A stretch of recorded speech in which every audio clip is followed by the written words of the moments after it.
Washington, D.C. March 14, 1964.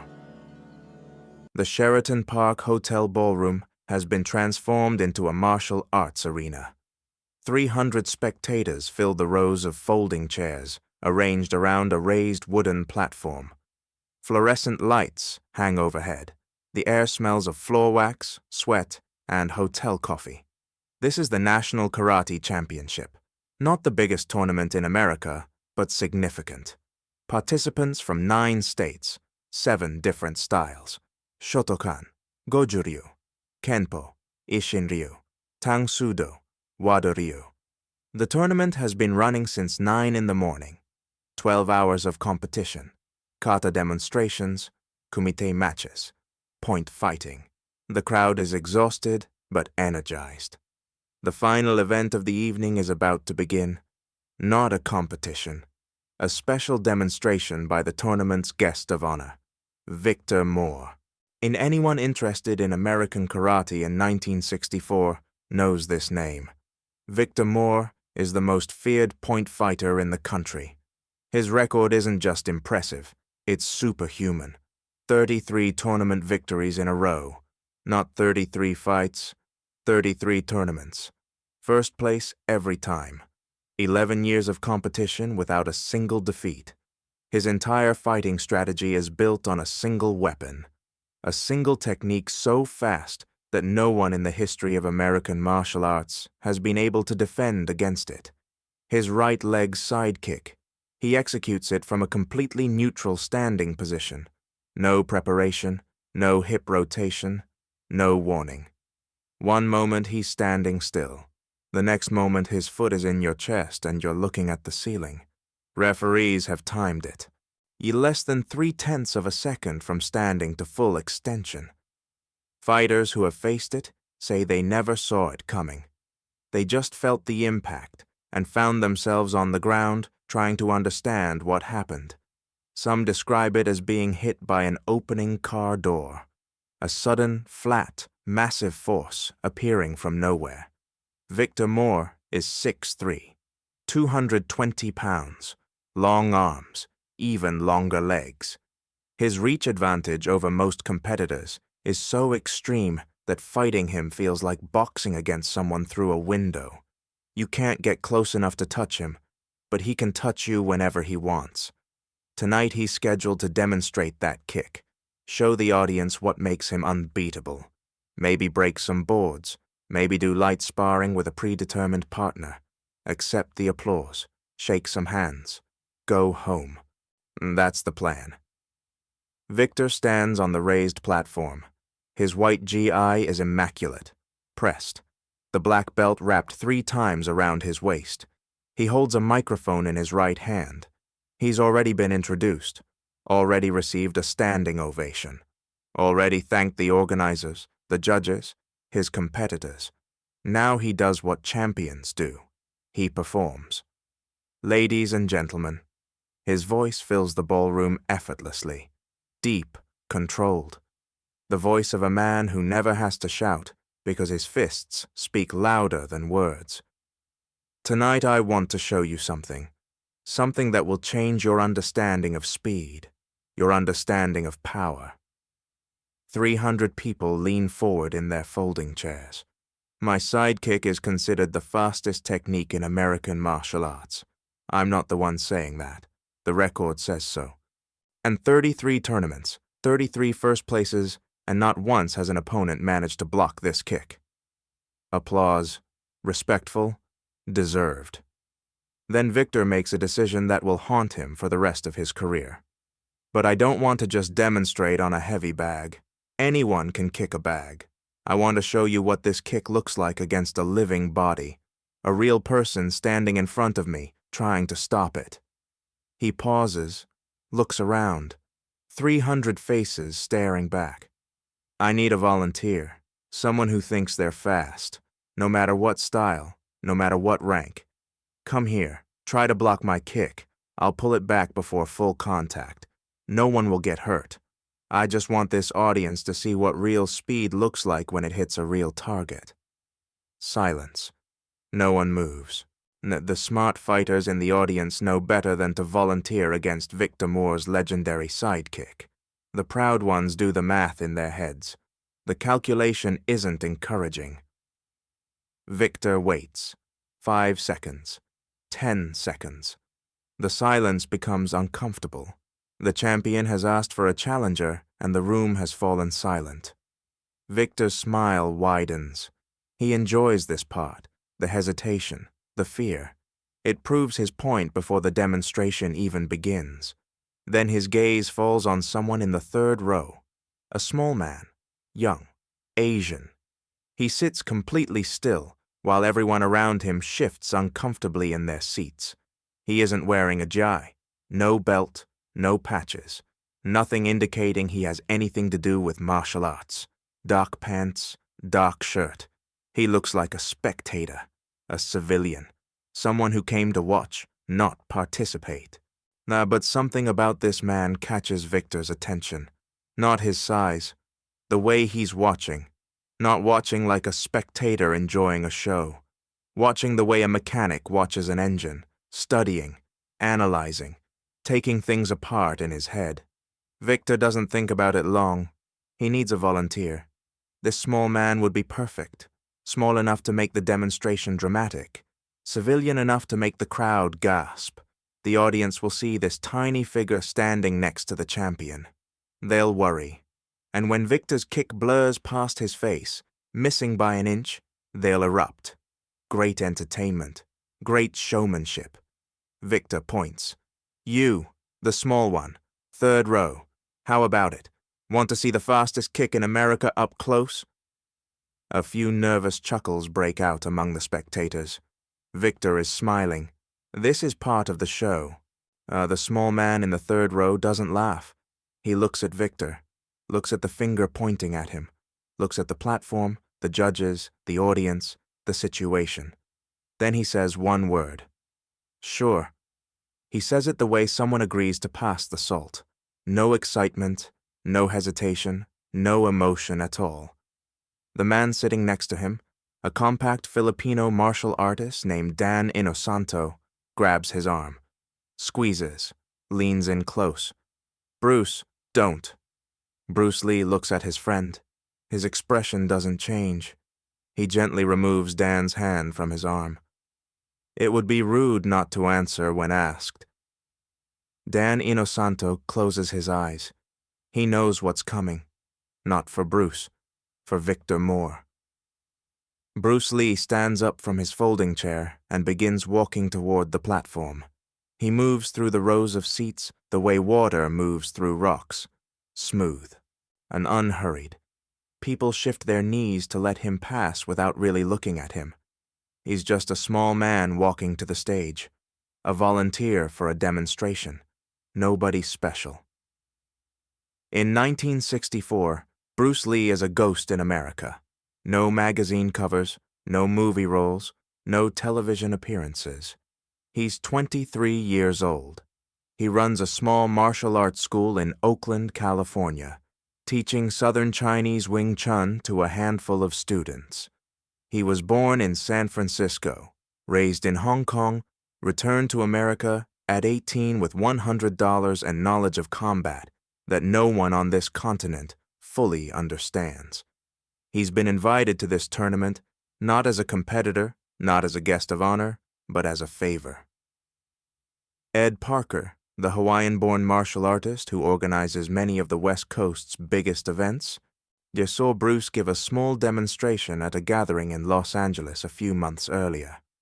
What Ed Parker saw that day kept him awake for 3 nights. He immediately called everyone he knew in the martial arts world and said the same thing. There's a young man from Hong Kong. What he can do is not possible, but he does it anyway. You need to see him.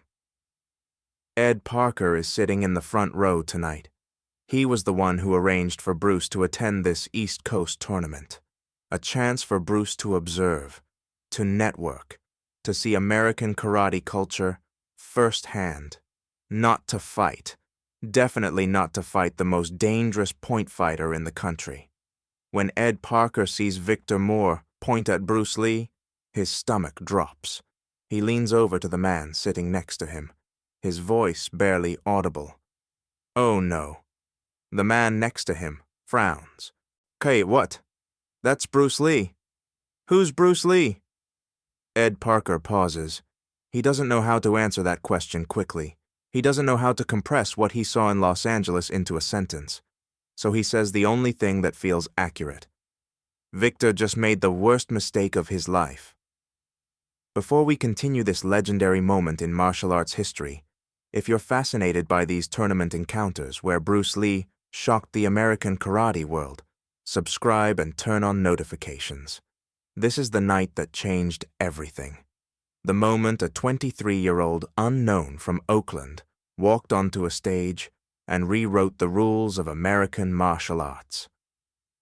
Now let's see what happened on that platform. Bruce reaches the platform, climbs the 3 wooden steps, walks to the center. For the first time, and Victor Moore and Bruce Lee stand face to face. The contrast is almost cartoonish. Victor towers over Bruce, 6'3" against 5'7", 220 pounds against 135. Victor's GI is white and pressed, his black belt heavy with rank. Bruce is wearing street clothes, dark pants, dark fitted shirt, no belt, no rank, no patches, no school name, nothing. He looks like a waiter who walked onto the wrong stage. Victor holds out his hand. Bruce shakes it. Victor notices 2 things. First, Bruce's handshake is unusually strong for a man of his size. Not crushing, but firm, like grasping a piece of warm iron. Second, Bruce's forearms are disproportionately thick and muscular. The forearms of a man who does something very specific with his hands for many hours every day. Victor pays no attention to either observation. Grip strength doesn't block sidekicks. Forearms don't close 18-inch height differences. "What's your name, my friend?" "Bruce Lee." Nothing. The name means nothing to Victor. He's never heard it before. In the karate world, he dominates. He would have no reason to hear it. "Do you practice martial arts?" "Yes." "What style?" "Chinese martial arts." Victor nods. He has an opinion about Chinese martial arts. In the American karate community of 1964, Kung Fu is considered decorative, nice to look at, completely impractical. Lots of animal stances and silk pajamas and movements that look impressive in demonstrations, but collapse the moment someone throws a real punch with real speed and real intent. Victor turns to the audience, microphone up. "Folks, we have a brave volunteer. Bruce Lee. He practices Chinese martial arts. Let's give him a round of applause for his courage." Polite clapping. The audience feels sorry for the little man. They assume he doesn't know what he's getting himself into. They assume he's going to have a very unpleasant experience with the fastest kick in American karate. Victor turns back to Bruce, lowers his voice. Man to man, private. "Listen, I'll hold back. I won't hit you. You just have to stand there and try to react. Try to block or dodge the kick. Just do what your training tells you to do. Okay?" Bruce nods. "Don't worry," Victor adds. "It'll be over quickly." Bruce Lee looks up at the man who is 18 inches taller than him, 75 pounds heavier, 33 tournaments undefeated, the fastest kick that no one has ever blocked. "Yes," says Bruce, "and it will be." Something in Bruce's voice makes Victor pause, just for a moment, a fleeting impression he can't quite place. Not confidence. Victor has confidence. What he hears in Bruce's voice is something else, quieter, deeper, certainty. Victor shakes it off, steps back, assumes his fighting stance. "I'm ready when you are," says Bruce. He's still standing in the middle of the platform. No fighting stance, no defensive position, hands at his sides, feet shoulder-width apart, completely relaxed, completely open. He looks like a man waiting for the bus. 300 people in the ballroom hold their breath. The judges lean forward. Ed Parker in the front row presses his palms together.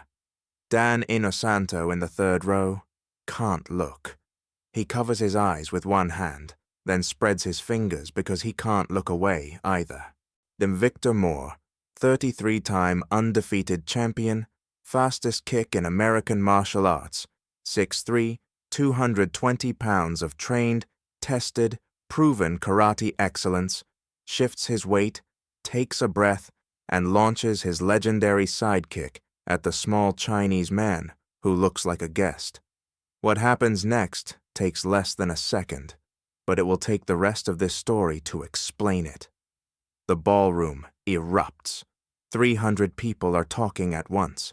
Arguments break out between the rows.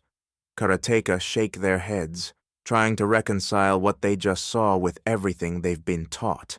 Some stand. Others lean over seats to grab neighbors' shoulders. The energy in the room has shifted from conversation to something completely different, something electrifying, something dangerous, than the kind of energy that fills a room when a fundamental belief has been challenged and no one knows what to believe anymore. On stage, Victor Moore and Bruce Lee still stand a few feet apart. Victor's chest is heaving, not physical effort, emotional effort, the effort of having to rearrange his self-image in front of 300 witnesses.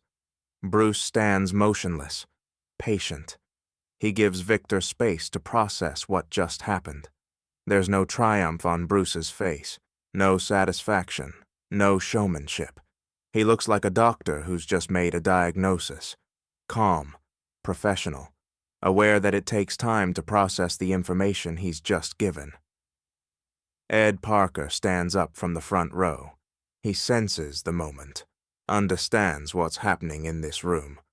300 martial artists have just had their worldview shaken. Such shocks can go two ways, in curiosity or anger. Ed Parker needs to steer this room toward curiosity. He walks to the stage, takes the microphone from Victor's hand. Victor lets it go without resistance. He's done with his performance for tonight. Ladies and gentlemen, Ed Parker's voice is warm and authoritative, the voice of a man who spent 20 years building bridges between martial arts communities. What you have just seen is extraordinary. For those who don't know, this gentleman is Bruce Lee. He's a martial arts instructor from Oakland, California. He teaches Wing Chun Kung Fu and a personal system he's developed called Jeet Kune Do. Murmurs ripple through the audience. Most have never heard these terms before. Mr. Lee, would you be willing to tell this audience more about it? Perhaps you could explain what we just saw, add or demonstrate some of the principles behind your approach. Bruce looks out into the audience. 300 faces staring back, some curious, some skeptical, some hostile. He can feel the resistance in the room. These are karateka, dedicated practitioners who've spent years, sometimes decades, mastering their art. And a small man in street clothes has just suggested that their art has limitations. It's a bitter pill to swallow. Bruce understands. He's swallowed similar pills in Hong Kong when his own assumptions were shattered by experience. I'd be happy to, says Bruce. For the next 20 minutes, Bruce Lee gives an impromptu lecture and demonstration that will be talked about in martial arts circles for the next 60 years. He begins simply, respectfully. He understands his audience. He doesn't want to insult karate. He doesn't want to devalue their training. He wants to show them something they've never seen before and let them draw their own conclusions. What you just saw was not magic, not superior talent, not luck. It was physics. Simple physics applied to the human body in a way that most traditional martial arts don't teach. He pauses to let it sink in. Mr. Moore has an excellent sidekick, truly excellent, fast, powerful, technically perfect, but his kick has a flaw, not a flaw in execution, a flaw in the setup. Every traditional martial arts kick, karate, taekwondo, kung fu, every single one begins with preparation, a weight shift, a turn. These preparations are tiny fractions of a second, but they're visible, they're readable, and if you can read the preparation, you know the technique before it comes. The karateka in the audience shift uneasily. Bruce is describing something they all know instinctively but have never put into words. The telegraph. Every technique has one. It's accepted as inevitable. A law of physics. You have to prepare before you kick. You have to shift before you strike. That's how the human body works. Bruce continues. In the system I'm developing, which I call Jeet Kune Do, the way of the intercepting fist, we eliminate the telegraph. We don't wind up. We don't prepare. We strike from wherever we are, whatever position we're in, at any available target. The technique doesn't begin with preparation. It begins with arrival. He demonstrates, stands in his natural position, hands at his sides, strikes straight forward with his fist. Now the strike is so fast that several spectators flinch, even though they're sitting 20 feet away. There's no wind-up, no pulling back of the fist, no rotation of the shoulders. The strike is simply there, fully executed, as if someone cut out the middle of the movement. That's what I mean by intercepting, says Bruce.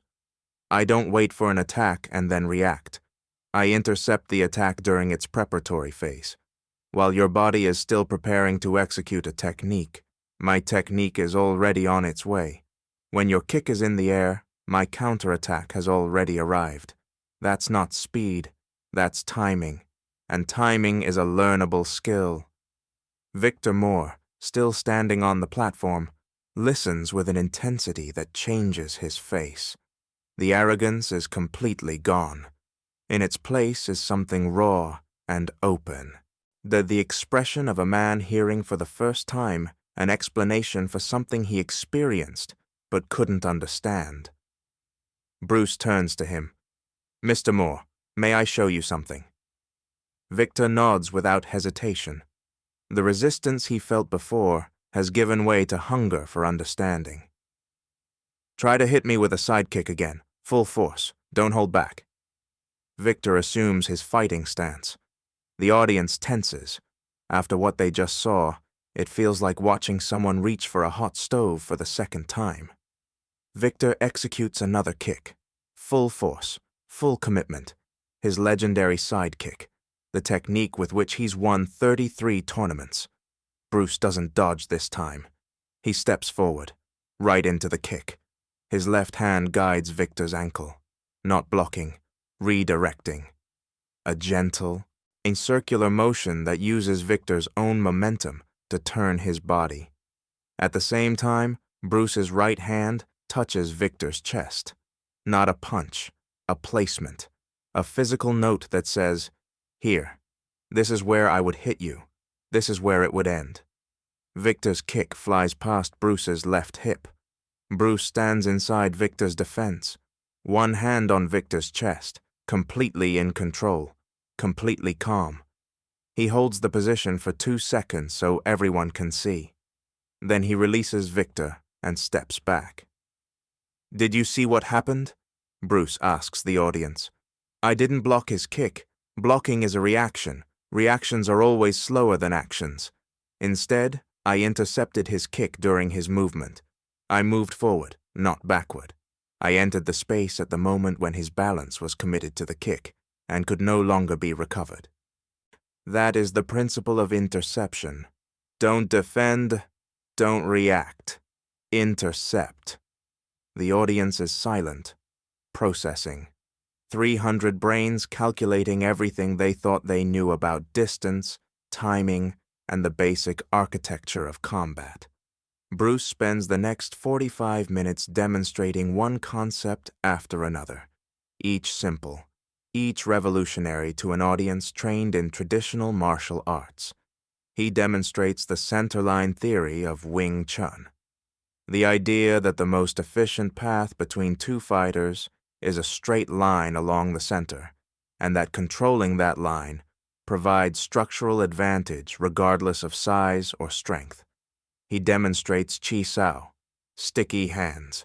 He asks Victor to extend both arms and press them against Bruce's forearms.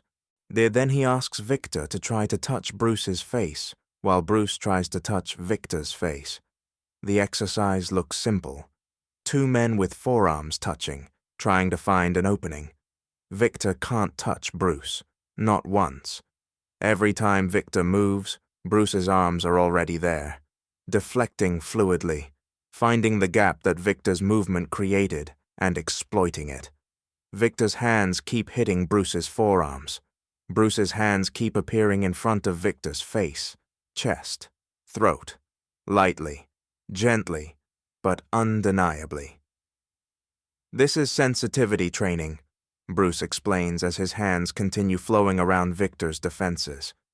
In Wing Chun, we train to sense our opponent's tension through physical contact. When your arm touches mine, I can sense where you're moving before you get there. Your muscles tense before they move, and your weight shifts before you execute technique. I don't need to see your attack. I can feel it coming. Victor's face is cognitive dissonance personified. He's a champion. His reflexes are elite. And this man, smaller, lighter, with half-closed eyes during the Chi Sao exercise, reads him like a book with large print. The demonstration that follows becomes legendary, not just in Washington, D.C., not just among those 300 witnesses. The story spreads, through word of mouth, through students telling students, through competitors who witnessed something that changed how they understood martial arts. By morning, every martial artist in America will know Bruce Lee's name. Washington, D.C., March 14th, 1964. The Sheraton Park Hotel. A karate champion pointed to a small man in the third row and said, "You, the little one, come here." He didn't know he had chosen Bruce Lee. Now the whole world would know.